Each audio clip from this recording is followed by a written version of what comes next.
Hi friends, ఈ రోజు మన కిచెన్ లో street style chicken fried rice చేస్తున్నామండి. హోటల్ టేస్ట్ వచ్చేలా చేసామండి. చూస్తే ఒకసారి మీరు కూడా ట్రై చేస్తారు. ఇప్పుడు తయారీలోకి వెళ్ళిపోదామా. ముందుగా ఒక హాఫ్ కేజీ బోన్లెస్ చికెన్ ని కల్లుప్పు ఇంకా పసుపుతో కడిగి పక్కన ఉంచుకోవాలండి. ఇప్పుడు ఆ చికెన్ లో తగినంత ఉప్పు, కారం, అర స్పూన్ ధనియా పొడి, పావు స్పూన్ జీరా పొడి, కొంచెం అల్లం వెల్లుల్లి పేస్ట్, 2 స్పూన్ల కార్న్ ఫ్లోర్ వేసి బాగా కలుపుకొని అరగంట సేపు పక్కన ఉంచాలండి. తర్వాత డీప్ ఫ్రై కోసం స్టవ్ మీద ప్యాన్ పెట్టుకుని కావాల్సినంత ఆయిల్ వేసుకుని చికెన్ ఫ్రై చేసుకుని పక్కన ఉంచాలండి. ఇప్పుడు ఒక 4 గుడ్లు తీసుకొని బాగా బీట్ చేసుకుని స్టవ్ మీద ప్యాన్ పెట్టి కొంచెం 2 స్పూన్ల ఆయిల్ వేసి బీట్ చేసిన ఎగ్స్ ని వేయాలండి. ఎగ్ బాగా ఫ్రై అయ్యాక అందులో తరిగిన ఉల్లిపాయలు, క్యారెట్లు, బీన్స్, క్యాప్సికమ్, క్యాబేజ్ అన్ని ఒక్కొక్కటిగా వేసుకుంటూ తగినంత సాల్ట్ కూడా వేసి బాగా ఫ్రై చేసుకోవాలండి. మరీ ఎక్కువగా ఫ్రై చేయాల్సిన అవసరం లేదండి. ఒక 70% కుక్ అయితే చాలు వెజిటబుల్స్. నెక్స్ట్ అందులో మనం ఉడకబెట్టి చల్లార్చుకున్న పొడి పొడిగా ఉండే ఒక బౌల్ రైస్ వేసుకోవాలండి. అందులో తగినంత ఉప్పు, కారం, మిరియాల పొడి, గరం మసాలా కొంచెం,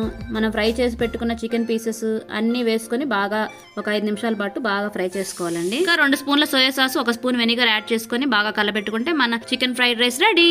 ఇంకెందుకు ఆలస్యం, మీరు కూడా ట్రై చేసి ఎలా వచ్చిందో కామెంట్ లో చెప్పండి. వీడియో నచ్చినట్టయితే లైక్, షేర్ అండ్ సబ్స్క్రైబ్.